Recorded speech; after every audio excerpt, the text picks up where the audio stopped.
So, welcome to Paris, a city where people don't just live, but treat it like an absolute time of pleasure. From the outdoor cafes, the restaurants where food is a literal art, to the timeless traditional French brasseries, Paris as a city, as a culture for food, it's one of the most special experiences you'll ever have. Now in Paris, street food, it's different from most cities. Sure, it's fast, sure, it's loud, but it's almost imprinted in the culture and history in and of itself. And because it has this historical significance, Paris and France in general doesn't really fall into that, you know, trendy street food or more expensive street food. It's just downright absolutely delicious, fresh and simple food. But anyway, enough talking. There's so many places to explore and so many things to eat today. Let's go. Now, like I said in the first episode on this series, it's incredibly hard to find these dollar street foods. And in Paris, a city that I definitely know better than a tourist, but less than a local, it leaves this kind of like gap of knowledge. So how I'm gonna start off this is going to the cheapest market I know in Paris, but also possibly one of the coolest, most delicious markets for products in the world. Okay, so I welcome you all to Le Marché des Jarry. And this is the place in Paris that has it all. 5-for-1 fresh avocados, fresh products you can find nowhere else in Paris, and of course all put together with an absolutely incredible vibe. So to be starting here at this market on this absolutely beautiful day, you can say that I'm excited to see what we can find. Bonjour. Je prends un racamado. Une quoi? Un racamado. Rocamadour? Oui.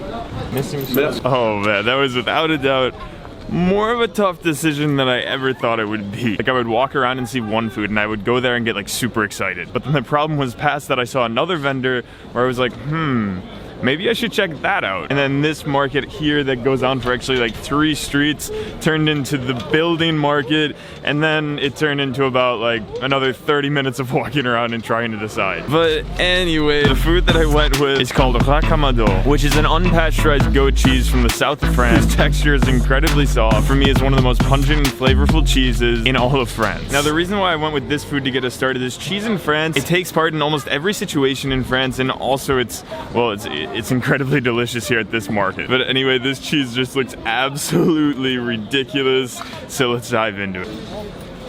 Oh my gosh, that's the freaking taste of France right there. I don't know, when you bite into a food, specifically cheese in this case, there's sometimes this thing that happens. It's not just that you taste something that brings you pleasure. More so, it almost feels like you're tasting a story. That specific flavor of where it came from, of who made it, of what all went into making this specific thing. And racamado is a perfect example of that. This specific cheese, this exact texture, and the overall way of this cheese is only made in racamado, France. So the delicious taste that you have on this can only really be described as an experience. But if we're gonna go into the exact flavor of this racamado, creaminess of this cheese almost makes for like a layer that goes over your tongue. And this layer brings off this incredibly pungent, incredibly flavor, nutty, but also bittery taste. I mean, if you've ever had brie cheese before, you can think of that just times by about like 5. Oh my gosh, and not even to mention it, but every bite just seems like it's melting in your mouth. I mean, maybe not every day, but I think most days are gonna start off with a racamado cheese from this market. But anyway, that was a bit of a rich meal. Most of the flavor in that meal was just all 100% rich and also kind of just like a fatty flavor. So for the next place that we're going to right now, I wanted to find a place that I guess was like more of a typical meal. Je prends un pâté. Ok. Et jambon blanc. Désolée, j'ai plus de jambon. Non, j'ai des saucissous. Oui, des saucissous. You know, the French cuisine has been romanticized for pretty much over 1,000 years. However, the 3 foods of this cuisine of bread, meat, and cheese, they're quite simple ingredients. And as when they're such high quality in France, when they're all put together, there's some magic that's created. So the first sandwich that I decided to go with is the saucisson, which is a seasoned French sausage often served at an appetizer or with wine. And the second sandwich I went with was the pâté. Pâté is an absolute explosive paste that consists of many different types of meats, basically all ground together. Now, I've been to Paris quite a lot, but never have I ever found a sandwich for €1. And most certainly not with the variety that they had. Like if you just take a look at the menu there, they have a solid 10 options for €1 sandwiches, making it for me one of the most diverse and good deals across Paris. That's a damn good sandwich. Alright, I'm gonna be honest, before biting into this sandwich, I didn't really have I didn't have that high of hopes for it. You know, most sandwiches around Paris go from like 3 to 5 euro. So to have a euro sandwich, I mean, that just doesn't, it doesn't even sound right. But the depth of flavor of this sausage was truly impressive. I mean, of course it started off with that natural salty flavor, but then when you continued to chew, the juices let out this sweet and sometimes tangy flavor. And when saucisson is put together with bread, you can't really go wrong there. All right, sandwich number 2.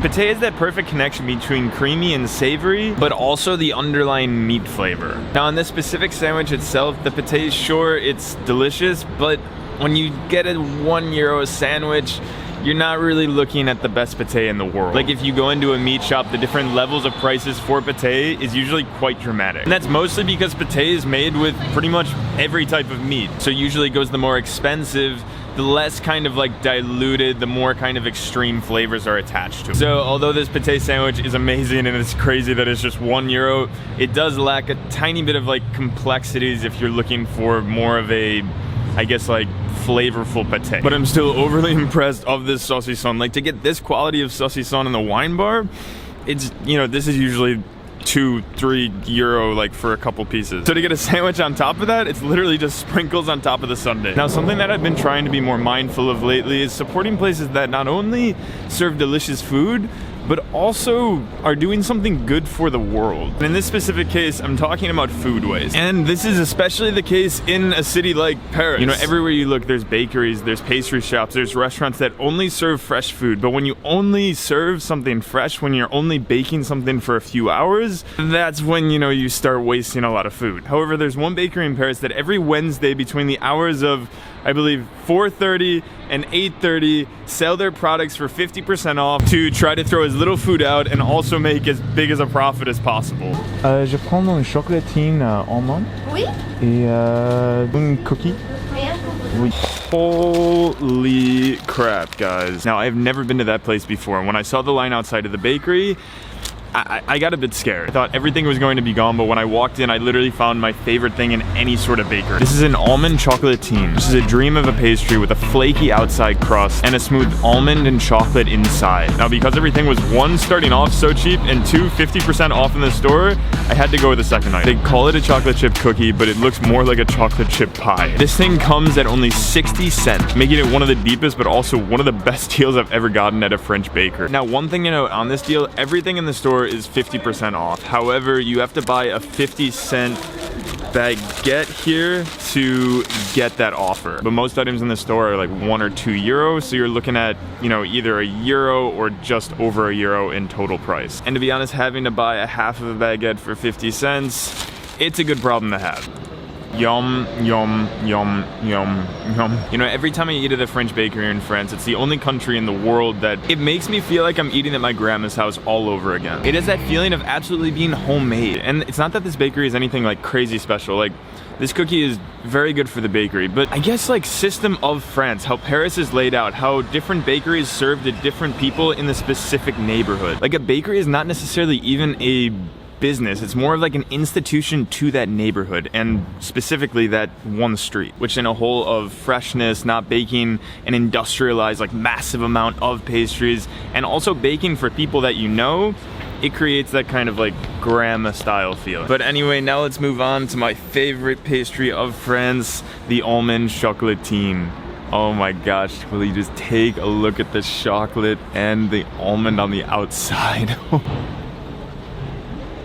Honestly, this pastry, it makes me never want to leave France again. If you look on the outside there, it's incredibly flaky. And although it didn't just come out of the oven and it's not necessarily 100% fresh, that flakiness crust maintains that flavor of freshness. Now, when that outside crust is combined with what's on the inside, it makes for absolute perfection. Oh, that was incredible. Oh my gosh, that was like an absolute dream. You know, guys, Paris has this allure of being fancy, being almost luxurious. Today we not only ate delicious food, but we experienced the culture, we met locals, and we truly lived as if we were living here in Paris. And we did that all basically by searching for dollar street food. But anyway, guys, this was the second video of this series, so if you haven't checked out the first video in New York City, check that out there. And I'll also be continuing this series, so leave a comment below on where we should go next, which city, which country, which cuisine, what food, what we should experience. This day was so incredibly satisfying and just awesome and amazing. Okay, guys, I will see you later.